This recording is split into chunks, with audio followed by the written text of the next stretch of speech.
don't forget your seat belts. You close it as usual, I think you know, and open it.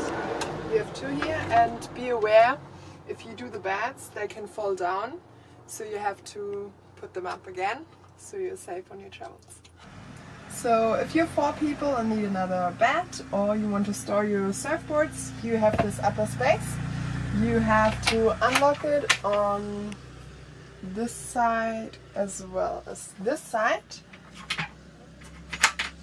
Really easy. And pull it, pull, and don't forget to lock it again when you pull it out completely on both sides.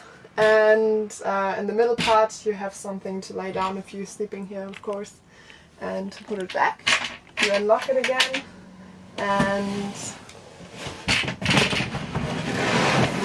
just push it back, and yeah, don't forget to lock it. Alright.